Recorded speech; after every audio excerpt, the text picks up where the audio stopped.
island. When we discovered that there was only open sea before us, we feared we should be swept so far out that we should never find our way back to land. So we lay down on the waves between these bare cliffs, where the storm compelled us to remain for several days. We suffered terribly from hunger. Once we ventured up to the cleft on this island in search of food. We couldn't find a green blade, but we saw a number of securely tied bags half buried in the sand. We hoped to find grain in the bags and pulled and tugged at them till we tore the cloth. However, no grain poured out, but shining gold pieces. For such things we wild geese had no use, so we left them where they were. We haven't thought of the find in all these years, but this autumn something has come up to make us wish for gold. We do not know that the treasure is still here, but we have travelled all this way to ask you to look into the matter." With a shell in either hand, the boy jumped down into the cleft and began to scoop up the sand. He found no bags, but when he had made a deep hole, he heard the clink of metal, and saw that he had come upon a gold piece. Then he dug with his fingers and felt many coins in the sand. So he hurried back to Akka. "The bags have rotted and fallen apart!" he exclaimed, "and the money lies scattered all through the sand."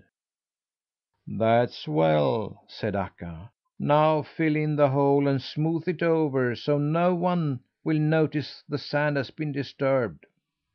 The boy did as he was told, but when he came up from the cleft he was astonished to see that the wild geese were lined up, with Akka in the lead, and were marching toward him with great solemnity.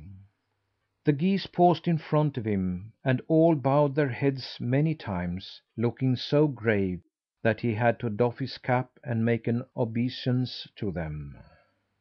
"The fact is," said Akka, "we old geese have been thinking that if Thumbietot had been in the service of human beings and had done as much for them as he has for us, they would not let him go without rewarding him well."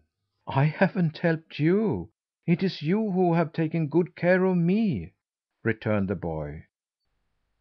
"We think also," continued Akka, "that when a human being has attended us on a whole journey, he shouldn't be allowed to leave us as poor as when he came." "I know that what I have learned this year with you is worth more to me than gold or lands," said the boy. "Since these gold coins have been lying unclaimed in the cleft all these years, I think that you ought to have them," declared the wild goose. "I thought you said something about needing this money yourselves," reminded the boy. "We do need it so as to be able to give you such recompense as will make your mother and father think you have been working as a goose boy with worthy people." The boy turned half round and cast a glance toward the sea, then faced about and looked straight into Akka's bright eyes. "I think it strange, Mother Akka, that you turn me away from your service like this and pay me off before I have given you notice," he said. "As long as we wild geese remain in Sweden, I trust that you will stay with us," said Akka. "I only wanted to show you where the treasure was while we could get to it without going too far out of our course." "All the same, it looks as if you wish to be rid of me before I want to go," argued Thumbietot. "After all the good times we have had together, I think you ought to let me go abroad with you." When the boy said this, Akka and the other wild geese stretched their long necks straight up and stood a moment, with bills half open, drinking in air. "That is something I haven't thought about," said Akka, when she recovered herself. "Before you decide to come with us, we had better hear what Gorgo has to say. You may as well know that when we left Lapland, the agreement between Gorgo and myself was that he should travel to your home down in Skåne to try to make better terms for you with the elf." "That is true," affirmed Gorgo, "but as I have already told you, luck was against me. I soon hunted up Holger Nilsson's croft, and after circling up and down over the place a couple of hours, I caught sight of the elf skulking along between the sheds. Immediately I swooped down upon him and flew off with him to a meadow where we could talk together without interruption. I told him that I had been sent by Akka from Kebnekaise to ask if he couldn't give Nils Holgersson easier terms. 'I only wish I could,' he answered, 'for I have heard that he has conducted himself well on the trip, but it is not in my power to do so.' Then I was wrathy and said that I would bore out his eyes unless he gave in. 'You may do as you like,' he retorted, 'but as to Nils Holgersson, it will turn out exactly as I have said. You can tell him from me that he would do well to return soon with his goose, for matters on the farm are in a bad shape.